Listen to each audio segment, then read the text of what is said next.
오늘은 제가 윤 전 대통령 부부 얘기를 잠깐 해야겠습니다. 정치 얘기를 하려는 것이 아니고, 지금 우리 한국 사회는 여러분이 관심을 두시는지 안 두시는지 모르지만 무속이, 이 점치고 타로, 무당 구술하고 관상을 보고 족상도 요즘 본다고 그래요. 이런 이 무속이 생각보다 심각하게 확산되고 있고, 더 놀라운 일은 그럴 수 있지, 요즘 K문화인데 K무속도 세계로, 이런 얘기들을 공공연히 할 만큼 지금 이게 심각하다고 저는 생각합니다. 윤 전 대통령 부부가 이제 대통령 후보 시절부터, 여러분 아마 신문지상에 몇 년 전에 나왔던 거 기억하실 겁니다. 법사들, 요즘도 건진법사라는 사람이 얼마 전에 또 재판을 받고 판결을 받았더니 나는 법사들, 각종 점치는 사람, 무슨 도사들, 이런 사람들이 점괘를 주고 알려주고, 생각보다 그런 것에 의존도가 있다라는 말이 나왔을 때, 정치인들이 개인적으로 그런 거 의존하는 거는 기업가들과 함께 있었지만, 이렇게 드러내놓고 나온 거는 아마 그때가 처음이 아니었나 싶어요. 그래서 본인도 그렇고 주변 사람들도 무슨 그런 일이 있겠냐고 그렇게 부인했습니다. 그런데 그거로 몇 년이 지나고 그게 사실이라는 것이 이미 입증되어 있습니다. 저는 우리 사회에 지금 이렇게 불고 있는 이 무속의 바람과 확산이 모두 그 두 사람 책임이라고 말씀드리는 게 아닙니다.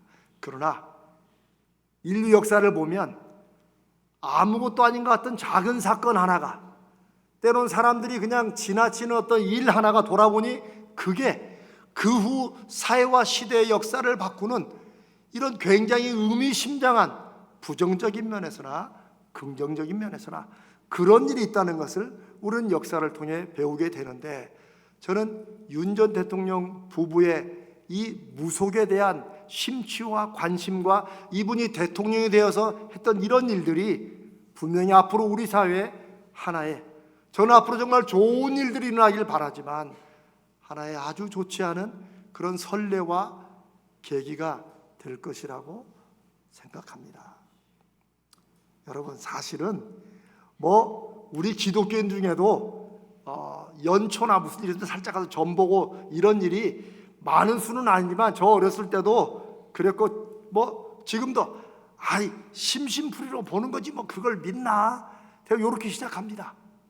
이렇게 그러다가 이제 살기가 힘드니까 그럴 수도 있는 거 아니냐고 이렇게 또 바뀝니다. 요즘에는 뭐라고 말하는 줄 아세요? 그것도 다 뭔가 있으니까, 그래도 믿을 만한 뭔가가 있으니까 그러는 거 아니냐라고 이렇게 돼갑니다. 믿는 사람들, 우리 성도들 얘기를 하는 거예요. 안 믿는 분들을 말하는 게 아닙니다.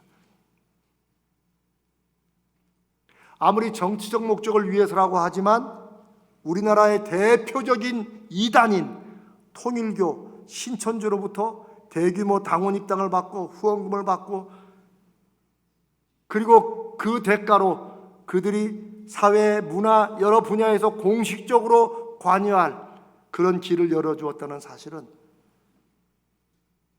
저는 어떤 다른 종교나 이런 게 있다고 하면 그러라고 넘어가지만, 제가 이단을 얘기하는 것은 아마 여러분들은 그렇게 오해하지 않겠다고 믿지만, 다른 분들은 기독교가 시기해가지고 그런다.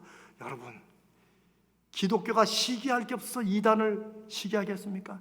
이단이 무엇입니까? 이단은 건전한 종교를 말하는 게 아닙니다. 건강하고 건전한 교리를 가지고, 그래도 사람들이 그걸 믿고 그 교리를 따르면 상식과 그래도 다른 사람을 위한 공공의 이타성을 가지고 살아가는 삶을 좀 이렇게 제도해 주는 게 그게 종교입니다. 이단은 건강하지 못하고 건전하지 못한 교리와 사고방식으로 현실의 혹은 황당한 논리를 가지고 사람들의 영혼과 삶을 망치는 그런 것들을 사이비 이단이라고 부릅니다. 기독교에만 이단이 있는 게 아니고 불교에도 있고 이슬람에도 모든 종교에는 그것과 비슷하게 가지만 이단 끝이 달라서 결국은 멸망으로 사람들의 인생을 파괴하는 길로 인도하는 이단들이 있다는 것입니다. 통일과 신천지는 여러분도 어렸을 때 예전에 기억하십니까? 감히 공적으로 뭐 하지를 못했어요. 그냥 자기 믿는다는 사람을 어쩌지 못하니까 그것도 종교의 자유라고 두었지만 요즘은 그들이 주도권을 잡듯이 나서고 있습니다.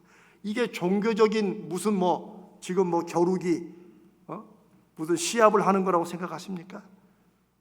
저는 기독교의 목사로만 말씀드리는 것이 아니라 한 사회가 건강하고 건전한 사고방식을 갖지 못하면 어떻게 변질되고 망해가는지를 우리는 역사를 통해 볼 수 있고, 그나마도 아무리 힘들고 어려워도 사람이 살아가는 최소한의 상식과 모습을 지키기 위해서라도 오늘 드리는 이 말씀을 여러분이 마음속에 좀 새겨 들으시길 바랍니다. 이 시대를 성경으로 생각해 보면 엘리야가 활동했던 아합 왕과 그 안에 이세벨 왕비의 시대와 참 비슷하다는 생각이 듭니다. 엘리야 선지자는 바알과 아세라라는 우상에, 바알은 농사의 신이고 아세라는 풍요와 다산의 여신입니다. 그런데 이 우상 숭배에 빠진 아합 왕이 자기 아내 이세벨과 함께 얼마나 시대를 악하게 했는지, 그런데 이런 이스라엘을 하나님께로 돌이키기 위해 정말 모든 것을 걸었던 선지자, 그가 엘리야였습니다. 열왕기상 18장 우리가 읽은 장에 바로 그 전장에는 아합 왕으로부터 아래까지 바알과 아세라 상을 섬기는 이 우상 가득한 시대에 엘리야는 하나님의 살아계심을 믿고 누가 진짜 신인지 대결해보자. 너희들 믿는 바알과 아세라가 진짜 신인지, 우리가 믿었지만 지금은 다 버린 하나님이 진짜 신인지, 우리 제단을 쌓아놓고 한번 누가 참신이고 불을 붙이는지 한번 대결해보자. 여러분 아실 거예요. 그게 재밌는 얘기 같지만 결국은 하나님이 엘리야의 단에 불을 붙이심으로 850명이나 되는 바알 숭배자들을 다 엘리야가 다 죽이게 됩니다.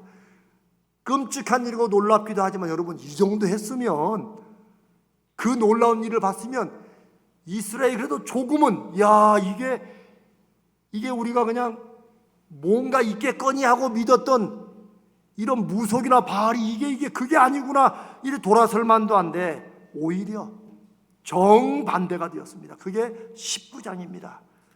더 악해졌습니다.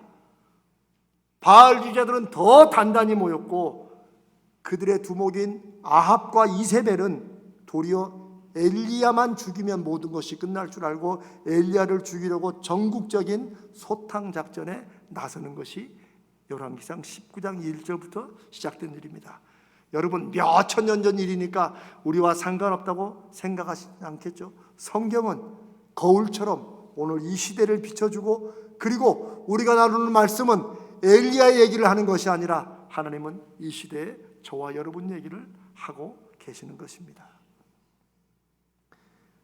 아무리 해도 세상과 시대의 이 악한 물결을 도저히 돌이킬 수도 없고 이길 수도 없다는 현실에, 이 악한 반전에 엘리야는 너무나도 낙심하고 좌절합니다. 그리고 목숨을 구하기에 두려움에 몸을 숨겨서 광야로 피신합니다. 그리고 하나님 앞에 차라리 죽여주시라고, 아마 성경 전체에서 하나님께 자기를 대신 정말 차라리 죽여달라고 하나님의 선지자가 그렇게 얘기한 경우는 아마 엘리야가 처음일 거예요. 그런 엘리야의 긴박하고 간절한 자포자기의 심정 앞에 하나님이 대답으로 주시는 말씀이 그 후 열왕기상 19장 우리가 읽었던 부분의 조금 앞절부터 시작됩니다. 오늘 한번 여러분 시간 되시면 얼마 걸리지 않으니까 잠깐 19장을 한번 읽어보세요. 근데 이 말씀의 특징은 하나님께서 각 사건과 말씀을 2번씩 반복하신다는 거예요. 똑같은 걸 똑같이 반복할 때는 우리도 그렇듯이 하나님도 강조하시는 것입니다. 세 가지를 강조하시. 첫 번째, 지쳐 쓰러져 가지고 이제 자기를 차라리 죽여달라고 이렇게 하는 엘리야에게 하나님이 천사를 2번씩이나 보내가지고 지쳐서 탈진해 있는 엘리야를 깨웁니다. 그리고 떡과 물을 먹고 좀 기운을 차리라고 2번씩이나 그 사건이 앞뒤로 있습니다. 두 번째, 그럴 때마다 하나님께서는 또 엘리야의 형편과 사정을 뻔히 아시면서, 왜 지금 여기 와 있는지를 아시면서 9절 13절에 네가 왜 여기 있냐고 물어보십니다. 하나님이 몰라서 물어보시는 건 아니죠. 만약 하나님께서 여러분에게 지금 너 뭐하냐 라고 물어보신다면 하나님이 몰라서 물어보시는 게 아니라 여러분이 지금 어디에서 무엇을 하고 있는지 여러분의 결정과 힘쓰는 일들과 삶의 정황을 돌아보라는 하나님의 음성인 줄로 이해하시기 바랍니다. 엘리야에게 네가 왜 여기 있냐고 2번씩이나 묻습니다. 그럴 때마다 엘리야는 10절과 14절에 똑같이 대답합니다.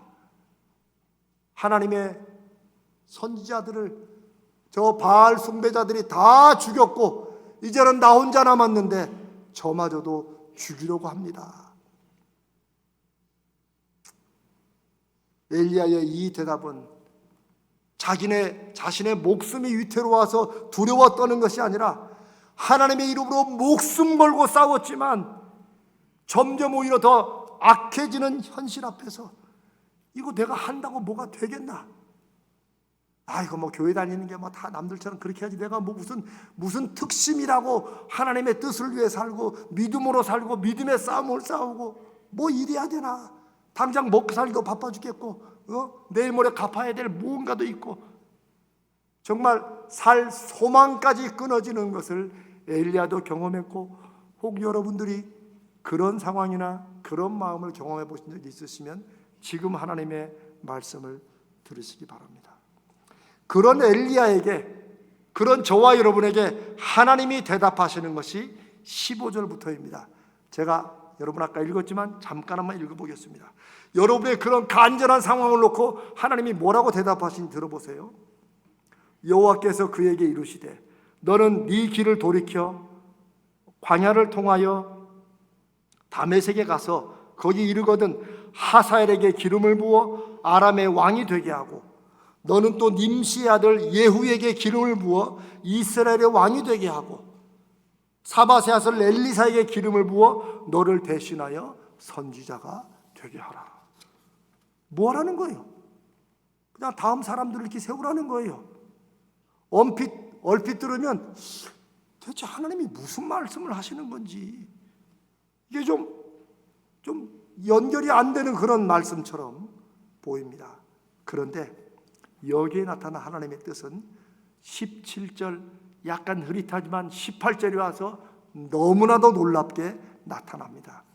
17절 하사엘의 엘리야가 세운 하사엘의 칼을 피하는 자를 예후가 죽일 것이요 예후의 칼을 피하는 자를 엘리사가 죽이리라. 누구누구를 세우는데 그들이 남아있는 바알 숭배자들을 죽이게 될 거라는 거예요. 무슨 말이에요? 너 혼자가 아니라는 거예요. 네가 누군가를 세우면 하사엘이든 예후든 엘리사든 그들이 할 거라는 거예요. 그런데 전체 19장의 핵심은 이 절박한 상황 속에 18절에 있습니다. 우리가 잘 아는 말씀이죠. 바로 내가 바알에게 무릎 꿇지 않은, 바알에게 입 맞추지 않은 7,000명을 남겨놓았다라고 말씀을 하십니다. 이 말은 무슨 말이냐면 너도 네가 실패했다고 생각하고 네가 세우는 하사엘, 예후 그리고 엘리사까지 그들이 열심히 너에 뒤려서 바알주의자들과 우상들과 싸울 건데 그들이 설령 실패하는 것처럼 보여도 뭐예요? 걱정 마라. 하나님이 예비한 사람이 몇 명이 있어요? 70명도 아니고 7,000명을 내가 남겨놓았다. 다 바알과 입 맞추지 않고 다 바알과 무릎 꿇지 않은 사람이다. 엘리야 혼자, 하사엘, 예후, 엘리사 세 사람. 그러나 하나님은 그 정도가 아니라 7천 명이 숫자 7천 명이겠습니까? 완전 숫자 7이 1000번을 더해지는 영원히 하나님은 바알주자들과 우상 숭배자들과 무속에 빠진 자들과 저들의 인생을 돌이키기 위해서 하나님이 싸우신다는 약속을 엘리야에게 하시는 것입니다. 너 혼자가 아니다. 네가 세우는 사람들이 계속할 것이고 7,000명도 준비하고 영원히 싸울 것이다. 오늘 이 말씀이 그래도 믿음으로 하나님의 사람으로 이 세상 사랑하는 여러분들에게 주시는 하나님의 위로와 승리의 음성 되시기를 축복합니다. 오늘이 107주년 3.1운동 기념하는 날입니다. 여러분, 이 3.1운동은 수많은 기독교인들이 다른 종교인들과 함께, 다른 지도자와 함께 주도하고 그리고 참여한 운동입니다. 어떻게 생각하십니까? 3.1운동이, 3.1 만세운동이 성공했습니까? 실패했습니까? 이 3.1운동은 일제에 항거하는 최초의 전국적인 만세운동으로 이 제국주의의 억압당에 있던 어떤 민족이 전국적으로 이렇게 자유독립을 부르짖는 처음이자 마지막 케이스라고 인류 역사에 기록되는 운동입니다.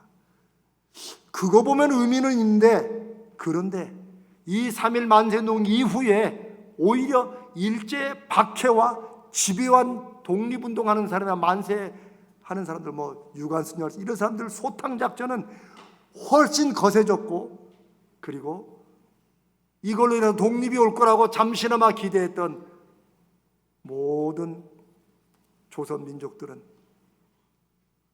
좌절했습니다. 낙심했습니다. 더 상황이 안 좋아졌어요. 그런데 아십니까?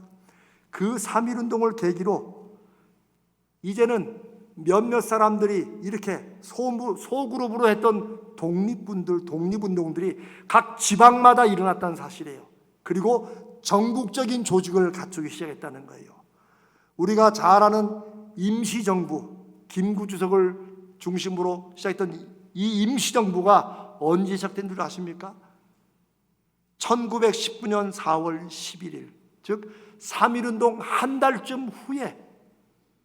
반쯤 후에 상해 임시정부가 세워졌다는 사실입니다.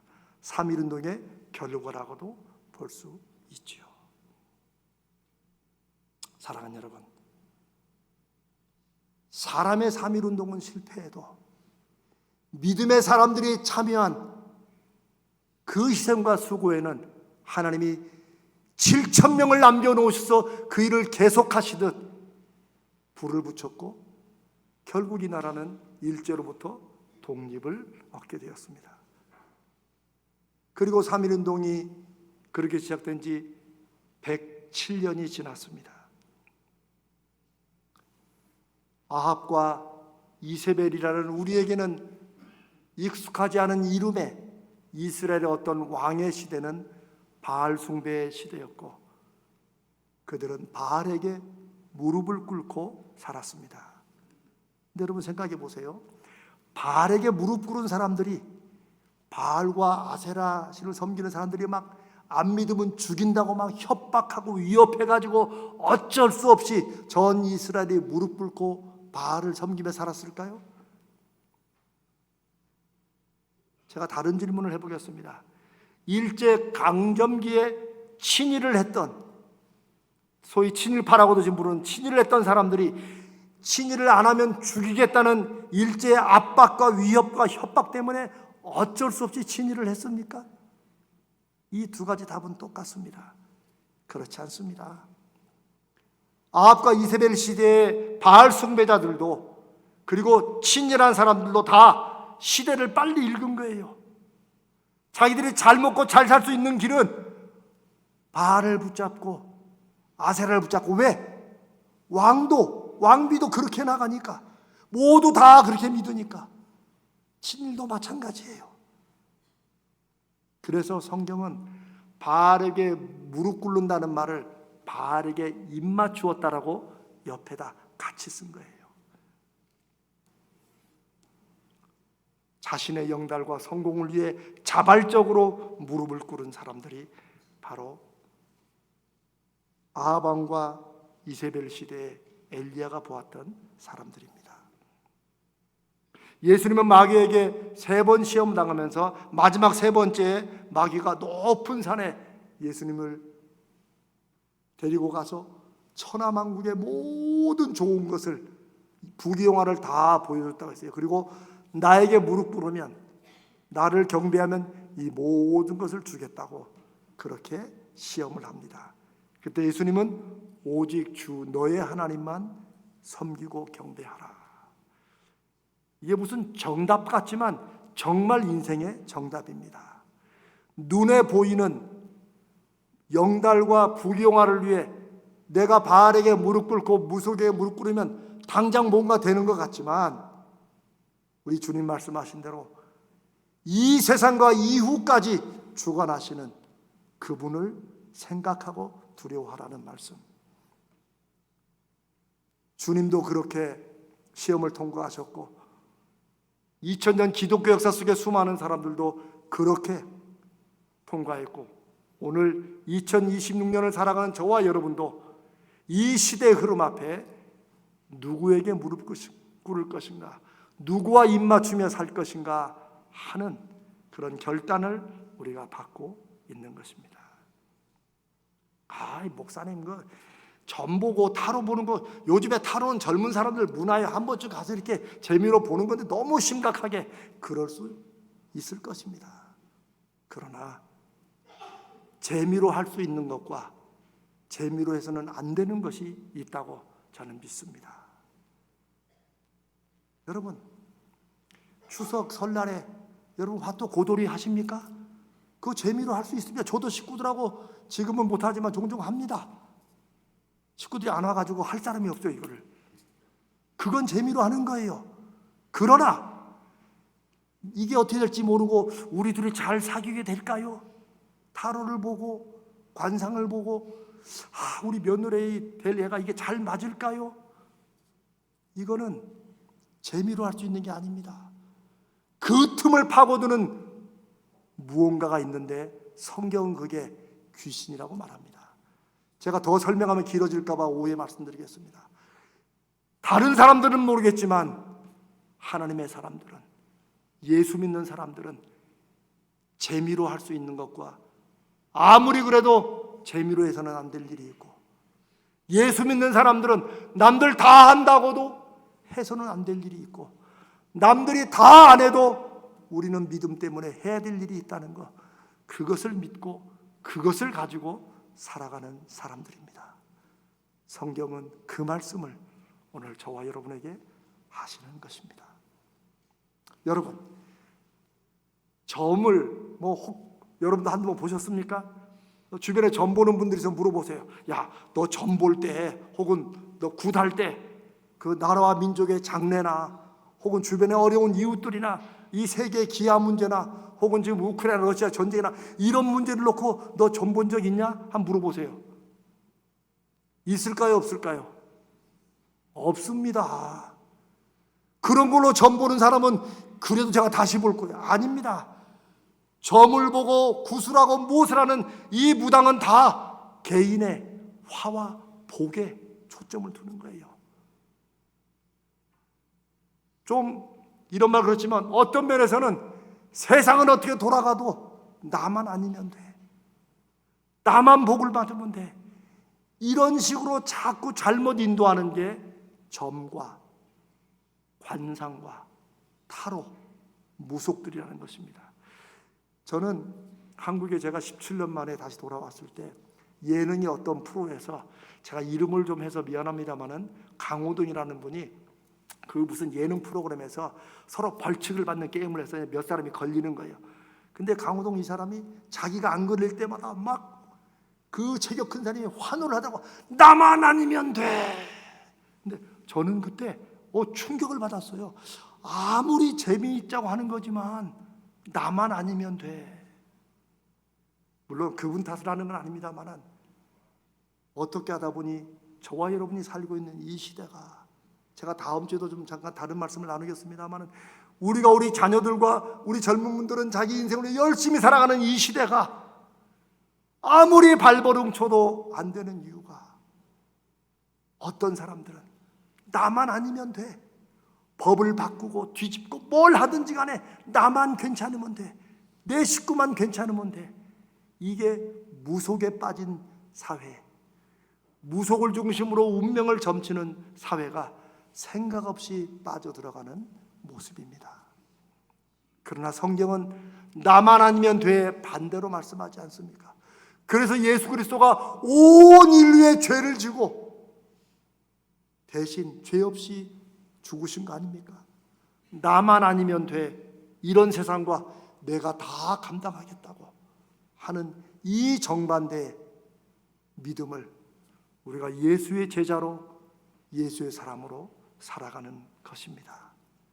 사랑하는 여러분, 3.1절 독립을 위해 인생을 바친 수많은 사람들, 그들이 그렇게 한 이유가 무엇일까요? 그들도 이거 하지 않으면, 그냥 일제에 좀 비유 맞추면 그래도 걱정 없이 살 수 있다는 거 모르지 않았습니다.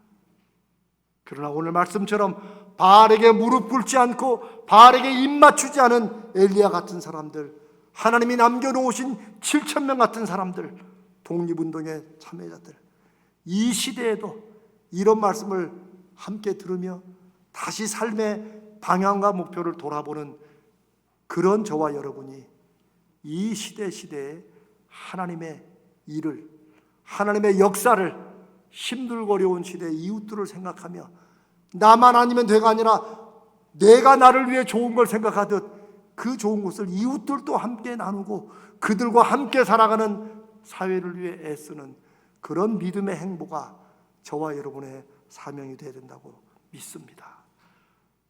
우리가 믿음의 선한 싸움을 싸우자고 이렇게 붙여놓고 하는 이유가 무엇입니까?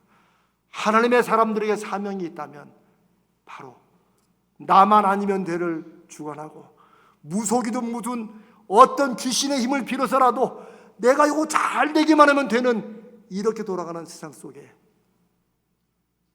갈 길이 있고 가서는 안 될 길이 있고, 우리가 인생을 통해 이 세상과 이후의 삶을, 영혼을 잇대어 살아가는 것이 무엇인지를 믿고 살아가는 것, 그것이 바로 이 시대에 예수 믿는 저와 여러분의 사명이라고 믿습니다. 하나님이 그것을 우리에게 바라신다고 믿습니다. 다 그렇게 사는데 나 혼자 무엇 할 수 있겠습니까? 엘리야도 그렇게 좌절했습니다. 우리가 다 그런 생각을 가질 만합니다. 그런 낙심, 그런 실망 할 수 있습니다. 왜냐하면 그만큼 사회가, 세상이 거칠고 악하고 그리고 벅차기 때문입니다. 그런데 하나님은 오늘 말씀을 통해 사랑하는 여러분들이 무슨 염려와 근심 속에 무슨 좌절이 있든 간에 너 혼자가 아니다. 너 혼자가 아니다. 너와 함께할 믿음의 사람들을 세우고, 설령 너와 그들이 다 실패해도 내가 남겨놓은 7,000명이 또 있다. 악한 물결 앞에 하나님의 이 음성이 여러분들에게 주시는 은혜와 위로의 말씀 되시기를 축복합니다. 믿음으로 사는 것, 우리만 외롭게 괜히 쓸데없는 일을 하며 사는 것이 아닌 것, 하나님이 살아계시고 하나님이 여전히 이 시대에 무릎 꿇지 않는 7,000명을 예배하고 계시고 우리가 언젠가는 함께 만나 그래도 이 시대 속에서 하나님의 역사하심과 하나님의 열매 맺으시는 것을 함께 누리며 기뻐할 날을 맞게 되리라고 믿습니다. 그러니 사랑하는 여러분, 3월을 시작한 오늘 첫날부터 우리 믿음의 싸움을, 우리가 살아가는 인생의 이 싸움을 잘 싸워가시기를 주님의 이름으로 축복합니다.